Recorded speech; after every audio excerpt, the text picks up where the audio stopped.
audio jungle.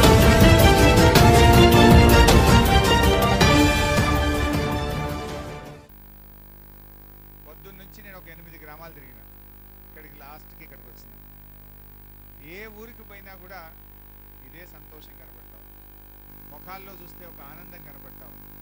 ఇంతకుముందు ఎప్పుడన్నా ఏదైనా ప్రోగ్రాం పోతే ఈయన ఎప్పుడు మాట్లాడతాడా, ఎప్పుడు లేచిపోదామా అన్నట్టు చూస్తున్నారు ప్రభుత్వ కార్యక్రమాల్లో.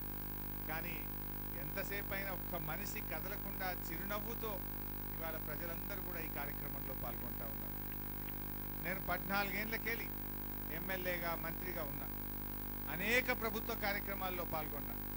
కానీ ఇంత సంతోషం, ప్రజలు ఇంత ఆనందంగా పాల్గొన్నటువంటి తొలి కార్యక్రమం ఈ రైతు బంధు కార్యక్రమం. జనరల్గా బెజ్జంకిలు ఎప్పుడైనా బోనాల పండుగ ఉంటే పిలుస్తుంటారు, అప్పుడప్పుడు పెద్దమ్మ పండుగ బోనాలు ఉన్నాయని ముదిరాజులు పిలుస్తారు, ఎల్లమ్మ పండుగ బోనాలు ఉన్నాయని మా గౌండ్లోళ్ళు పిలుస్తారు, లేకపోతే బీరప్ప పండుగ జాతర ఉన్నదని మా గొల్ల కురుమోళ్ళు పిలుస్తారు, పోషమ్మ పండుగ ఉన్నదని మా ఎస్సీలు పిలుస్తారు. కానీ ఏదన్నా ఒక పండుగ ఉంటే ఆ ఒక్క గల్లి మాత్రమే పండుగ ఉంటుంది. కానీ రైతు బంధు పండుగ మాత్రం బీరప్ప, పోషమ్మ, ఎల్లమ్మ, మల్లమ్మ అన్ని పండుగలు కలిస్తే ఎట్లా ఉంటుందో అంత గొప్ప పండుగ ఈ రైతు బంధు పండుగ నడుస్తూ ఉంది. ఎక్కడ పోయినా ఆనందంగా ఉంది. రైతుల్లో ఒక విశ్వాసం వచ్చింది. ఇలా రైతుకు 4 అంశాలు కావాలి. రైతు రాజు కావాలంటే, రైతు సంతోషంగా బతకాలంటే రైతుకు 4 అంశాలు కావాలి. ఒకటి, రైతుకు పెట్టుబడి సహాయం కావాలి. రైతుకు మంచి 24 గంటల నాణ్యమైన కరెంటు కావాలి. రైతుకు మార్కెట్ యార్డుకు పోతే దళార్లు లేకుండా మద్దతు ధరకు తన ధాన్యాన్ని అమ్మి తొందరగా డబ్బులు కావాలి రైతుకు. 4వది, రైతుకు సాగునీరు కావాలి. కాలువల కింద నీళ్ళు వస్తే బంగారం లాంటి పంట పండించుకుంటాడు మా రైతు. ఈ 4గిట్లో పెట్టుబడి సహాయం ఇవాళ మీకు అందుతా ఉంది. 24 గంటల కరెంటు ఇప్పటికే మీకు వచ్చింది. మార్కెట్లో మద్దతు ధర మన తెలంగాణ ప్రభుత్వం వచ్చిన తర్వాత ప్రతి పంటకు కూడా ఇవాళ మద్దతు ధర ఇస్తున్నాం.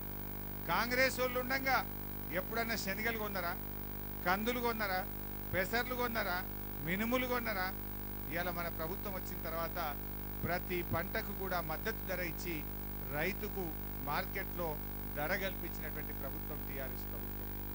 మార్కెట్లు అనేకమైన కొత్త మార్కెట్లు పెట్టాం రైతుకు దగ్గరగా ఉండాలని. ఇదే బెజ్జంకిలో ఇంతకుముందు మార్కెట్ లేదు, కరీంనగర్ దాకా పోవాల్సి వచ్చేది మనం. ఇవాళ బెజ్జంకిలోనే మార్కెట్ యార్డు పెట్టి ఇక్కడే పత్తి కొనుగోలు కేంద్రం పెట్టినాం, కందుల కొనుగోలు కేంద్రం పెట్టినాం, శనగల కొనుగోలు కేంద్రం పెట్టినాం, మక్కల కొనుగోలు కేంద్రం పెట్టినాం. మా బెజ్జంకి రైతులకు బెజ్జంకిలోనే మార్కెట్ యార్డును ఏర్పాటు చేసి మీకు సౌకర్యాన్ని ఏర్పాటు చేసినాం. ఇలా ప్రతి విషయంలో రైతుకు మేలు చేస్తూ వస్తున్నాం. ఇవాళ రైతులకు ఎంత చేసినా తక్కువే. ఇవాళ రైతులకు ఎందుకు ఇంత మేలు జరుగుతూ ఉంది? కాంగ్రెస్ పార్టీ ఉండగా పంట పొలాల్లో పల్లేర్లు మల్పించేటువంటి ప్రయత్నం కాంగ్రెస్ పార్టీ చేస్తే ఇవాళ రైతుల పంట పొలాల్లో కేసీఆర్ హయాంలో ఒక పండుగ వాతావరణం ఈరోజు నెలకొన్నది. వాళ్లకు మనకు అదే తేడా. అప్పుడు పాటలు రాసినాం కాంగ్రెస్ గవర్నమెంట్లో. పల్లె మనే రసమై బాలకృష్ణనే పాట పాడిండు, పల్లె కన్నీరు పెడుతుందని, పంట చేలల్లో పల్లేరు గాయలు మడుస్తున్నాయని. నాకు పాట రాదు కానీ మా రసమై మంచిగా పాడతాడు. సో అప్పుడు ఆ పాటలు పాడుకున్నాం. కానీ ఇప్పుడు ఆ సీను రివర్స్ అయింది. ఆ పాట తిరిగి రాయాల్సిన పరిస్థితి వచ్చింది. ఇవాళ పంట పొలాల్లో బంగారం లాంటి పంటలు పండుతున్నాయి. పండగ వాతావరణం ఇవాళ నెలకొంటా ఉంది. ఇవాళ ఒక్కటొక్కటిగా మనం చేసుకుంటూ పోతున్నాం. ఇంకా చేయాలి. ఎందుకు చేయాలి? ఎందుకు చేయాలంటే ఇవాళ రైతు ఎంత చేసినా తక్కువే. ఒక డాక్టర్ ఏమంటుండు, నేను డాక్టర్నని గర్వంగా చెప్పుకుంటున్నాడు. ఒక ఇంజనీర్, నేను ఇంజనీర్ అని చెప్పుకుంటున్నాడు. ఒక లాయర్, నేను ఒక లాయర్ని అంటున్నాడు. ఒక ఎమ్మెల్యే, నేను ఒక ఎమ్మెల్యే అంటున్నాడు. ఒక ప్రభుత్వ ఉద్యోగి, నేను ప్రభుత్వ ఉద్యోగిని అని భరోసా ఉంది. వీళ్ళకి పిల్లనీయమంటే మాత్రం తొందరగా ఇస్తున్నారు. అదే నేను వ్యవసాయం చేసే ఒక రైతుకు పిల్లనీయమంటే ఎవరైనా ఇచ్చినట్టుందరా? చిన్న చెప్రాసి నౌకరున్నా కానీ నౌకరికి తొందరగా పిల్లనిచ్చినట్టున్నారు. కానీ రైతుకు ఇవ్వమంటే మాత్రం వెనుక ముందు అయ్యే పరిస్థితి వచ్చింది. కారణమేంది? 70 సంవత్సరాల కాంగ్రెస్ తెలుగుదేశం ప్రభుత్వ హయాంలో రైతు నడ్డి విరిగిపోయింది.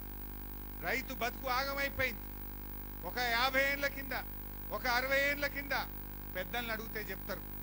అప్పుడు ఏదన్నా సర్కారు నౌకరు వస్తే, ఊళ్ళే ఒక రైతుకు ప్రభుత్వ ఉద్యోగం వస్తే తల్లిదండ్రులు ఏమన్నారంటే, గదేం నౌకరు చేస్తావురా భయ్, నువ్వు 40 ఎకరాల పట్టేదారు, నువ్వు 20 ఎకరాల పట్టేదారు, నీకు 10 ఎకరాల భూమి ఉన్నది, గా నౌకరు ఎందుకు నీకు అని ఒకప్పుడు హేళన చేసే పరిస్థితి ఉండేది. కానీ 60 ఏళ్లలో ఏమైపోయింది? చిన్న చెప్రాసి నౌకరొచ్చినా మంచిదే కానీ నా కొడుకు నాలాగా రైతు కావద్దని రైతు కోరుకునే పరిస్థితి కల్పించిందంటే ఈ 60 ఏండ్ల కాంగ్రెస్ తెలుగుదేశం ప్రభుత్వాల పాలన. వాళ్ళు ఏ ఒక్క రోజు పట్టించుకోలేదు. అందుకే ఇవాళ మన టీఆర్ఎస్ ప్రభుత్వం వచ్చిన తర్వాత ప్రతి అడుగు రైతు కోసమే వేశాం. 17,000 కోట్ల రూపాయలతోని రైతులకు రుణమాఫీ చేశాం. 10,000 కోట్ల రూపాయలు ఖర్చు పెట్టి రైతులకు బాయికాడ 24 గంటల కరెంటు ఈరోజు రైతులకు ఇచ్చినటువంటి ప్రభుత్వం టీఆర్ఎస్ ప్రభుత్వం. మీకు తెలుసు, బెజ్జంకిలో అప్పుడప్పుడు నాకు తోటపల్లి ఊరికెళ్ళి ఫోన్ వచ్చేది. ఊళ్ళో మనిషి చనిపోయిండు, శవాన్ని కాలేసినాం, బాయికాడ మేము స్నానం చేసి ఇంటికి పోవాలంటే కరెంటు లేదు, ఒక పావు గంట కరెంట్ వేపిస్తావా అని ఫోన్ చేస్తోంది. ఆ కరెంటు కోసం ఒక డిఈని ఎస్సీని బతిలాడంగా పగటి పూట పావు గంట కరెంట్ వేయడానికి పైరవ్ చేయాల్సిన పరిస్థితి ఉండేది. మనిషి చనిపోతే బాయికాడ స్నానం చేసి ఊళ్ళకి పోదామంటే కూడా కరెంటు లేనటువంటి పరిస్థితి ఒకనాడు ఉండేది. కానీ ఈరోజు కను రెప్పగొట్టినంతసేపు కూడా పల్లెటూర్లో పోతలేదు, నీ వ్యవసాయ బావి దగ్గర కూడా కరెంటు పోని పరిస్థితి వచ్చింది. మనం కలలో కూడా ఊహించలే ఇంత మంచి కరెంటు 24 గంటలు వస్తుందని. రైతు సోదరులు కలలో కూడా ఊహించినటువంటిది. ఇవాళ రైతులకు 24 గంటల కరెంట్ ఇచ్చుకున్నాం.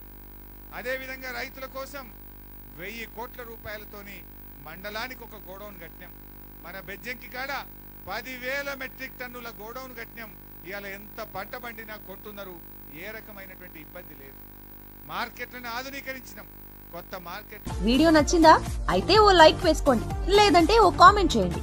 ఎప్పటికప్పుడు మా వీడియోస్ చూడాలంటే సబ్స్క్రైబ్ చేసుకోండి.